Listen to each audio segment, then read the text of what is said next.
Hi எல்லாருக்கும் வணக்கம், welcome to my channel. So இன்றைக்கி பார்த்தீங்கன்னா ரியானாக்கு அஃபீஷியலாக 6 months ஆகிடுச்சு. So last time pediatrician visit பண்ணியிருக்கும் போது அவங்க வந்து சாலிட் நீங்கள் ஸ்டார்ட் பண்ணலாம், அவளுக்கு சாலிட் ஸ்டார்ட் பண்ணுறதுக்கு எல்லா சிம்டம்ஸும் இருக்குது, நீங்கள் தாராளமாக ஸ்டார்ட் பண்ணுங்கள் அப்படின்னாங்க. ஸோ ஃபர்ஸ்ட் மைல்ஸ்டோன் ரியானாவோட இன்றைக்கி வந்து சாலிட் ஸ்டார்ட் பண்ண போகிறோம். ஸோ ஃபர்ஸ்ட் வந்து நம்ம ரைஸ் கஞ்சியிலேருந்து ஸ்டார்ட் பண்ணலாம் அப்படின்னு தான் இருக்கும். ஸோ அதெல்லாம் தான் இன்றைக்கி நம்ம பார்க்க போகிறோம். ஃபர்ஸ்ட் டைம் இவ எப்படி ரியாக்ட் பண்ணுறா அப்படின்றத இந்த வீடியோவில் பார்க்கலாம் வாங்க. ஃபர்ஸ்ட் டைம் சாலிட் கொடுக்கும்போது நம்ம வெள்ளி பாத்திரத்துலேயே கொடுக்கலாம் அப்படின்னு சொல்லிட்டு இந்தியாவிலேருந்தே இதை வாங்கிட்டு வந்திருந்தோம். இந்த வெள்ளி கிண்ணத்தோடு சேர்த்து வெள்ளி ஸ்பூனும் கொடுத்துருந்தாங்க. டாக்டரோட அட்வைஸ் என்ன அப்படின்னு கேட்டிங்கன்னா, ஃபர்ஸ்ட் எடுத்தோடனே நீங்கள் மெட்டல் ஸ்பூன் கொடுக்க வேண்டாம், சிலிக்கான் ஸ்பூன் மாதிரி சாஃப்டாக நீங்கள் கொடுங்க. ஸோ அதுதான் குழந்தைங்க வந்து வாயில் கடித்தாலும் அவங்களுக்கு காயமாகாமல் இருக்கும் அப்படின்ற மாதிரி சொல்லியிருந்தாங்க. அதனால் நான் இந்த ஃபுட் கிரேட் சிலிக்கான் ஸ்பூன் வாங்கியிருந்தேன். இது ப்ரமோஷன்லாம் கிடையாது, அமேசானில் தான் நான் ஆர்டர் பண்ணி வாங்கியிருந்தேன். இப்போது நம்ம சாலிட் ஸ்டார்ட் பண்ணுற இந்த ஸ்டேஜில் வந்து எப்பவுமே பேபிக்கு நம்ம தான் ஊட்டி விடுவோம். இந்த பேபி லெட் வீனிங் பேபிஸ் வந்து அவங்களாவே எடுத்து சாப்பிட்றது இதுக்கெல்லாம் கொஞ்சம் டைம் ஆகும். அதனால நான் அந்த ஸ்பூன் வாங்கும்போது நம்ம ஊட்டி விடுறதுக்கும் நல்லா இருக்கணும், அதே சமயம் வந்து நாளை பின்ன குழந்தைங்க வளர்ந்து வரும்போது அவங்களே எடுத்து சாப்பிட்றதுக்கும் நல்லா இருக்கணும்னு சொல்லிட்டு அதை மைண்டில் வச்சு தான் நான் இந்த ஸ்பூன் வாங்கினேன். எந்த ஒரு பொருள் குழந்தைங்களுக்கு வாங்கினாலும் அதை வந்து ப்ராப்பராக க்ளீன் பண்ணி யூஸ் பண்ணுறது வந்து ரொம்பவே இம்பார்ட்டண்ட். ஸோ அதனால் நான் பேபிஸோட ஐட்டம்ஸ் யூஸ் பண்ணுறதுக்குன்னு அவங்களுடைய பாத்திரம் இதெல்லாம் கழுவுறதுக்குன்னு தனியாக ஒரு லிக்விட் வாங்கியிருந்தேன். ஸோ அந்த லிக்விட் வச்சு தான் நான் வந்து ஃபுல்லாக க்ளீன் பண்ணிவிட்டு அதுக்கப்புறம் இதை யூஸ் பண்ணேன். நிறைய பேர் வந்து ஃபர்ஸ்ட் எந்த ஐட்டம் யூஸ் பண்ணுறதா இருந்தாலும் சுடுதண்ணியில் வந்து ஸ்டெரிலைஸ் பண்ணுவாங்க. எனக்கு அதில் பெருசாக உடன்பாடு இல்லை, ப்ளஸ் ஹெல்த்துக்குமே அது அவ்வளோ நல்லதில்லை அப்படின்றதுனால நான் சுடுதண்ணிலலாம் போட்டு வாஷ் பண்ணல, லிக்விட் வச்சு மட்டும் கழுவினேன். சாலிட்க்கு தேவையான திங்ஸ் எல்லாம் நம்ம எடுத்து வச்சுட்டோம். இப்போ டிரெக்டாக நம்ம ரெசிபிக்கு ஜம்ப் ஆகிடலாம். இந்த ப்ளூ கலர் சின்ன கப்பு இருக்குது இல்லைங்களா, ஸோ அந்த அளவுக்கு தான் ரைஸ் எடுத்து ஒரு 1 hour அதை சோக் பண்ணி அதுக்கப்புறம் நல்லா வடித்து எடுத்தாச்சு. ஸோ வடித்து அந்த ரைஸை நம்ம கொடுக்கறதுனால குழந்தைங்களுக்கு வந்து வயிற்று வலி வராது, சீக்கிரமாகவே டைஜஸ்ட் ஆகிடும் அப்படின்னு சொல்லியிருந்தாங்க. வடித்த ரைஸை மிக்சியில் போட்டு கொஞ்சமாக தண்ணி ஆட் பண்ணி நம்ம நல்லா கிரைண்ட் பண்ணி எடுத்துக்கலாம். கொஞ்சமாக தான் தண்ணி ஊற்றணும், ஏன்னா அதுக்கப்புறம் நம்ம வந்து அதில் பிரெஸ்ட் மில்க் ஆட் பண்ண போகிறோம்.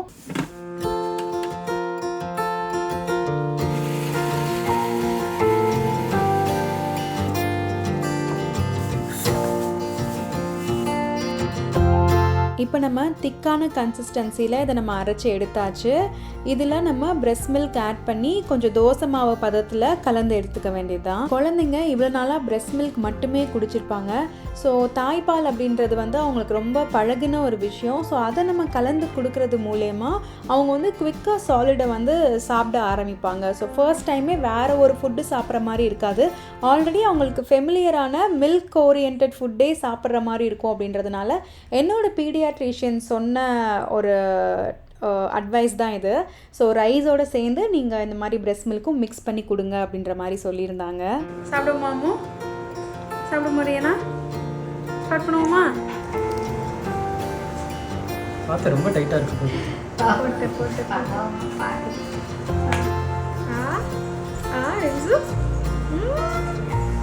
கொஞ்சம் கொஞ்சம் இவ்வளோ வேணும், கொஞ்சம் ஆமாம் ஆமாம்.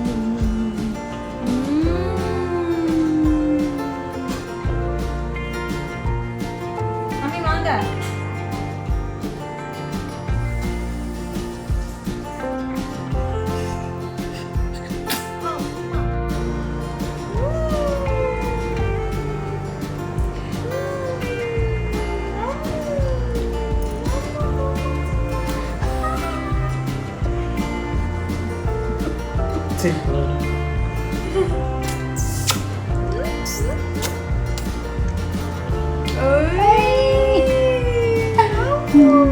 சாப்பிடுதா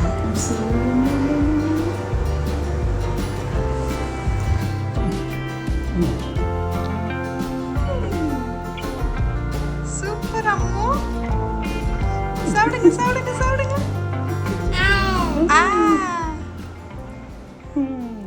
நாங்கள் ரியானாக்கு 6 மந்த் கம்ப்ளீஷனில் இந்த சாலிட் ஸ்டார்ட் பண்ணோம்.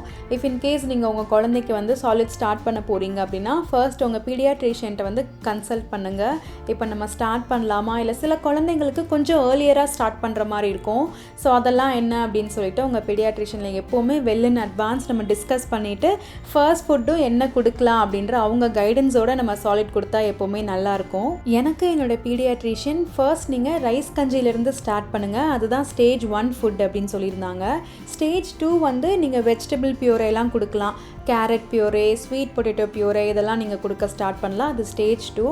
ஸ்டேஜ் 3 பார்த்தீங்கன்னா மிக்சட் ஃபுட் வந்து கொடுக்க ஸ்டார்ட் பண்ணலாம். பருப்பு சாதம், காய் சாதம், கீரை சாதம் அந்த மாதிரி நீங்கள் கொடுக்க ஸ்டார்ட் பண்ணலாம் அப்படின்னு சொல்லியிருந்தாங்க. ஸோ இப்போதைக்கு அந்த ஆர்டர் படி தான் போகலான்ற மாதிரி பிளான் பண்ணியிருக்கோம். அடுத்தடுத்து குழந்தைங்களுக்கு என்ன மாதிரி ஃபுட் கொடுக்கலாம், இந்த சாலிட் ஜேர்னியை வந்து நான் கண்டினியூ பண்ணணும், வீடியோஸ்லாம் இன்னும் அதிகமாக அதில் வந்து போட்டால் நல்லாயிருக்கும் அப்படின்னு நீங்கள் நினைக்கிறீங்க அப்படின்னா நீங்கள் தாராளமாக கமெண்ட் பண்ணுங்கள். நான் அடுத்தடுத்து என்னோடய ஜேர்னியை கண்டிப்பாக நான் வீடியோவாக மேக் பண்ண ட்ரை பண்ணுறேன். நம்ம குழந்தைங்களுக்கு ஃபர்ஸ்ட் டைம் சாப்பாடு கொடுக்க போகிறோம் அப்படின்னா கோவிலுக்கு போய் சாமி கும்பிட்டுட்டு ஆரம்பிப்போம் இல்லையா. சில பேர் வந்து அன்னப்பிரசனம் அப்படின்னு சொல்லி செப்பரேட்டாகவே பண்ணுவாங்க. எங்கள் இதில் அந்த மாதிரி பழக்கம் எதுவும் கிடையாது. அதனால நாங்கள் வந்து என்ன பிளான் பண்ணோம் அப்படின்னா கோவிலுக்கு வந்து நம்மளால் முடிஞ்ச பிரசாதம் செஞ்சு எடுத்துகிட்டு போய் கொடுக்கலாம் எல்லாருக்கும் அப்படின்னு சொல்லி பிளான் பண்ணியிருந்தோம். பட் கோவிலில் ஈவினிங் தான் பிரசாதம் வேணும்னு கேட்டிருந்தாங்க. நம்ம சாலிட் ஸ்டார்ட் பண்ணது வந்து மார்னிங் அரவுண்ட் 10-11 போல் ஸ்டார்ட் பண்ணோம். ஸோ காலையில் வீட்டிலேயே சாமி கும்பிட்டுட்டு சாலிட் கொடுத்துட்டு ஈவினிங் பிரசாதம் செஞ்சுட்டு அதை கோவிலுக்கு எடுத்துகிட்டு போகலான்னு சொல்லி பிளானில் இருக்கிறோம். ஸோ அம்மா தான் ஃபுல் ப்ரிப்பரேஷன் பண்ணியிருந்தாங்க. சக்கரை பொங்கல் அவ்வளோ சூப்பராக இருந்தது, பார்க்குறதுக்கு அவ்வளோ நல்லாயிருக்கு, ஸ்மெல்லு செம்மையாக இருக்குது. சக்கரை பொங்கலோடு சேர்த்து கொஞ்சம் கட் ஃப்ரூட்ஸும் கொடுக்கலாம் அப்படின்னு சொல்லி பிளான் பண்ணியிருந்தோம். ஹனி டியூ மெலன் அப்படின்ற இந்த பழம் வந்து நான் ரீசெண்டாக தான் வாங்கி சாப்பிட்டு பார்த்தேன். டேஸ்ட் வேறு லெவலில் இருந்தது. உங்களுடைய லொக்காலிட்டியில் இந்த பழம் கிடைக்கும் அப்படின்னா வாங்கி கட்டாயம் சாப்பிட்டு பாருங்கள், ரொம்பவே நல்லா இருந்தது. இதோடு சேர்த்து கொஞ்சம் சுண்டல். ஸோ இதுதான் நம்மளுடைய பிரசாதம் மெனு. இதெல்லாம் பேக் பண்ணிவிட்டு நம்ம கோயிலுக்கு கிளம்ப வேண்டியது தான். ரியானாக்கு பட்டு பாவாடை சட்டெல்லாம் போட்டு சூப்பராக ரெடி பண்ணியாச்சு. பிக் மைல் ஸ்டோன் இன்னைக்கு ரியானாக்கு.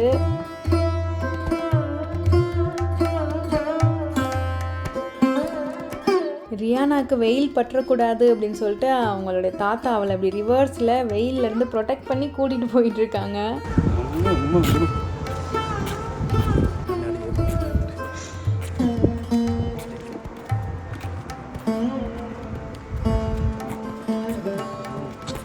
இதுதான் நம்ம வீட்டு பக்கத்தில் இருக்கிற விநாயகர் கோவில். பூஜை ஸ்டார்ட் பண்ணுறதுக்கு முன்னாடி அன்றைக்கி ஏர்லியராகவே போய் பிரசாதம் கொடுத்தாச்சு. எல்லாருமே ரொம்ப ஹாப்பியாக ஃபீல் பண்ணாங்க. இன்றைக்கி டே மனசுக்கு ரொம்ப நிறைவாக சூப்பராக போச்சு. ரியானாவோட இந்த சாலிட் வீடியோ உங்கள் எல்லாருக்கும் ரொம்ப பிடிச்சிருக்கும் அப்படின்னு நினைக்கிறேன். உங்கள் ஃபேமிலி அண்ட் ஃப்ரெண்ட்ஸில் யாராவது 6 months ஓல்டு குழந்தைங்க இருக்கிறாங்க, அவங்க வீட்டில் சாலிட் ஸ்டார்ட் பண்ண போகிறாங்கன்னா அவங்களுக்கு இந்த வீடியோ ரொம்ப யூஸ்ஃபுல்லாக இருக்கும். ஸோ மறக்காமல் அவங்களுக்கு ஷேர் பண்ணுங்கள். உங்களுக்கு பிடிச்சிருந்ததுன்னா சேனலை லைக் அண்ட் கமெண்ட் சப்ஸ்கிரைப் பண்ணுங்கள். மேலும் இன்னொரு நாள் இன்னொரு இன்ஃபர்மேட்டிவ் vlog-ஓட உங்களை எல்லாரையும் மீட் பண்ணுறேன். Until then, bye bye.